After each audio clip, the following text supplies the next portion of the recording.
बांकीपुर में एक विधायक के प्रयास से 10,000 परिवार के लोगों को नौकरी मिल जाए। आप याद रखिए 2 बरस में विधायकों को बिहार में लोग दौड़ा दौड़ा कर मारेगा कि अगर बांकीपुर में ये हो सकता है तो तुम काहे नहीं कर सकते। ऐसे भी हालात बिहार में होने वाले हैं क्या, समझ में तो सम्राट चौधरी को भी आ रहा है। तभी तो उनके अंदाज और काम करने के तौर तरीके बदल गए। असर आरजेडी कैंप में भी कम नहीं है। पहले दिल्ली में तेजस्वी यादव ने सांसदों के साथ मीटिंग की और फिर ऐलान कर दिया कि हम 19 को राजभवन मार्च करेंगे। तो क्या आने वाले दिनों में बिहार में कुछ बड़ा होने वाला है?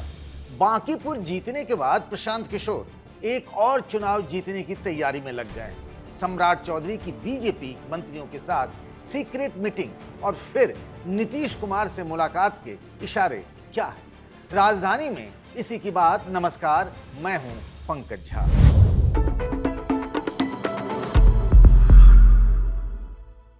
बांकीपुर विधानसभा जीतने के बाद प्रशांत किशोर कुछ दिनों के लिए बिहार से बाहर चले गए। एक तो हमने बताई भी थी आपको जब वे महाराष्ट्र में पवार के यहां दिखे। सुनेत्रा महाराष्ट्र में डिप्टी सीएम है। लंच पर दोनों की मुलाकात हुई। क्या बात हुई इस पर चुप्पी रखी गई। मुलाकात पहली बार नहीं हो रही थी। 2 महीने के भीतर दूसरी बार पवार फैमिली से मिलने के मतलब निकाले जाने लगे कि क्या पीके एनसीपी में जारी खींचतान को दूर करेंगे। कयास कई थे। जवाब प्रशांत ने दिए बांकीपुर लौटकर। बोले, मैं आप ही का काम करने गया था। कुछ लोग गाली भी दे रहा है कि जीत के कहां घूम रहे हैं 5-7 दिन से। हम कहीं घूम नहीं रहे हैं, आपका ही काम कर रहे हैं और वही आज घोषणा करने आए हैं। आपका बाल बच्चा अगर पढ़ लिख गया है, बेरोजगार घूम रहा है, उसका बायोडेटा सीवी ला के हमारे ऑफिस में दीजिए। कम से कम 10,000 बच्चों को यहां से नौकरी लगवाने का व्यवस्था तुरंत करेंगे।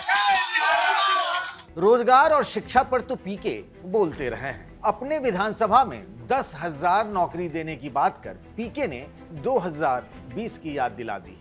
नौकरी वाले दांव ने ही एक समय बिहार में नीतीश कुमार को तीसरे नंबर की पार्टी बना दिया था। वे वजूद बचाने की लड़ाई में पहुंच गए थे। तब तेजस्वी यादव 10 लाख नौकरी का वादा कर नौजवानों के डार्लिंग बन गए थे। उनकी रैलियों में क्या भीड़ होती थी।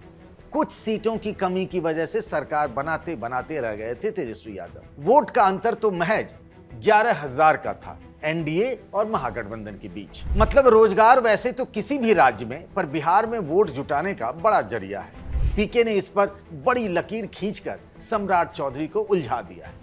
लकीर ये कि हम एक विधानसभा में अपने स्तर से 10,000 नौकरी देने जा रहे हैं। सम्राट अब भला कैसे पीछे दिखते। तो इन दिनों वे नियुक्ति पत्र और शिक्षा की बात खूब कर रहे हैं। चाहे वो बीपीएससी से चयनित 2027 अभ्यर्थियों को नियुक्ति पत्र बांटते दिख रहे हों, या फिर राज्य के लगभग 300 से ज्यादा बीएड कॉलेजों को अपग्रेड करना हो, या फिर बिहार स्टूडेंट क्रेडिट कार्ड योजना को 5 बरस के लिए बढ़ा देना। ये बताते हुए कि इससे करीब 4 लाख स्टूडेंट को फायदा पहुंचा है।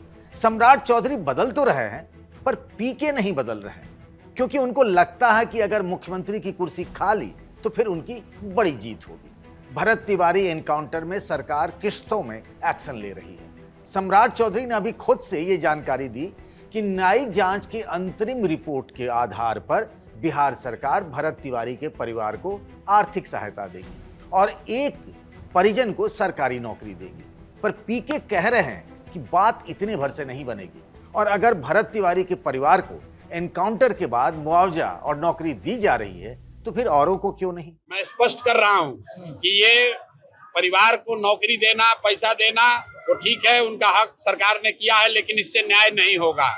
न्याय का मतलब ये है कि जिन लोगों ने गोली चलाई और जिन लोगों ने गोली चलाने का ऑर्डर दिया, उन पर कार्रवाई होनी चाहिए, उन पर सजा होनी चाहिए। किसी के बच्चे की मौत की कीमत एक सरकारी नौकरी और चंद रुपए नहीं है। चंद रुपए आप देते हैं कॉम्पनसेशन के तौर पर, नौकरी देते हैं, वो ठीक है, लेकिन वो न्याय नहीं है। जिन लोगों ने गोली चलाई है उन पर कार्रवाई होनी चाहिए। और उससे भी बढ़कर गृह विभाग में रिपीट कर रहा हूं, गृह विभाग और एसटीएफ के गृह मंत्री ने जिन लोगों ने भी गोली चलाने का आदेश दिया है उन सब पर कार्रवाई होनी चाहिए, उनकी भूमिका की जांच होनी चाहिए। भरत तिवारी के साथ जिन अन्य बच्चों का भी इनकाउंटर किया गया है उन पर भी सरकार को यही पॉलिसी अपनानी चाहिए। उनके भी परिवार के लोगों को, बंटी यादव के भी परिवार के लोगों को नौकरी दीजिए, उनको भी कॉम्पनसेशन दीजिए। सम्राट चौधरी तो पीके से परेशान हैं ही, पर दुधारी तलवार हैं। वो सत्तारूढ़ और विपक्ष दोनों की काट रहे हैं। बाकी चुनाव के नतीजों ने भी तेजस्वी के लिए खतरे की घंटी बजा दी है। इसीलिए वे दौड़े दौड़े दिल्ली आए, सांसदों के साथ मीटिंग की। मनोज झा, संजय यादव से लेकर मीसा भारती सब एक साथ दिखे और फिर यह तय हुआ कि अब जमीन पर उतरना है। 11 बजे से हम सभी पार्टी के जितने एमएलए हैं, विधायक हैं, एमएलसी हैं, पार्टी के जितने कार्यकर्ता हैं, हम सब लोग जो है पार्टी दफ्तर से राजभवन तक हम लोग जो है मार्च करें। इन दिनों प्रशांत वैसे तो आभार यात्रा पर हैं, बांकीपुर के लोगों को शुक्रिया कह रहे हैं। बता रहे हैं कि मैं बाकी विधायकों जैसे मुझे मत समझिए, शादी ब्याह, जनेऊ, मुंडन और दूसरे कार्यक्रमों में मुझे मत बुलाइए। मेरा सरकारी घर नहीं ऑफिस है, 24 घंटे आपके लिए खुला है। काम के लिए आइए और काम करा के जाइए। अभी पीके वैसे विधायक पूर्ण रूप से नहीं बने, मतलब चुनाव जीत गए हैं, सर्टिफिकेट भी ले लिया है, पर शपथ लेंगे विधायकी की 17 अगस्त को। अपना चुनाव जीतने के बाद प्रशांत अब दूसरे गेम में लगे हैं। बस 3 महीने की बात है जब बिहार में एमएलसी के लिए 8 सीटों पर चुनाव होंगे। इनमें से बीजेपी के पास 2, जेडीयू के पास 1, कांग्रेस के पास 1, सीपीआई के पास 1 और 3 इंडिपेंडेंट मतलब निर्दलीय है। प्रशांत किशोर की निगाह इन सब सीटों पर है। वैसे जनसुराज के समर्थन या फिर करीबी 2 लोग पहले से विधान परिषद में हैं, सच्चिदानंद राय और अफाक अहमद। मतलब विधानसभा जीतने का हुनर पीके को भले ही देर से आया हो, पर विधान परिषद वाला मॉडल छोटे में ही सही पर क्रैक किए हुए हैं। इसीलिए एमएलसी के चुनाव में प्रशांत किशोर बड़ा उलटफेर कर सम्राट चौधरी के साथ साथ तेजस्वी यादव को भी झटका देना चाहते हैं। बिहार में विधानसभा चुनाव में भी 4 बरस से भी ज्यादा का वक्त है, तो पीके इस मौके को कैसे जाने दें। दबाव सबसे ज्यादा सम्राट चौधरी पर होगा, क्योंकि वे बिहार के सरकार हैं और बांकीपुर हार कर वैसे भी प्रेशर में, और वो दिख भी रहा है। उनकी तुलना बार बार नीतीश से की जाती है और यही उनके लिए गले की फांस भी है। वो नीतीश के पटना पहुंचते ही सम्राट पहुंच गए उनके घर। उनसे टिप्स लेने से पहले सम्राट ने होमवर्क भी किया। उनके घर पर बिहार सरकार के मंत्रियों की बैठक हुई, लेकिन सिर्फ बीजेपी कोटे के ही मंत्रियों को बुलाया गया।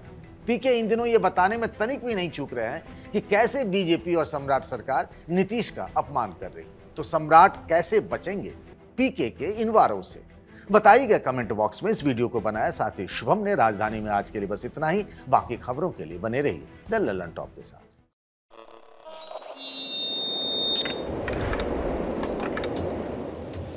भक्ति परमात्मा साकार हरि का करता है तो वही अमर हो जाता है। दर्शन की लालसा जो भक्तों की पिछले 3-4 माह से थी, वो जुलाई में पूर्ण होने जा रही है। भोले बाबा के सत्संग में बड़ा यूपी के हाथरस में जो भगदड़ हुई, उसमें अनेकों लोगों की दुखद मृत्यु होने की जानकारी आ रही है। नारायण हरि जी के, विष्णु जी, शंकर जी, कृष्ण जी सभी छोटे हैं उनसे।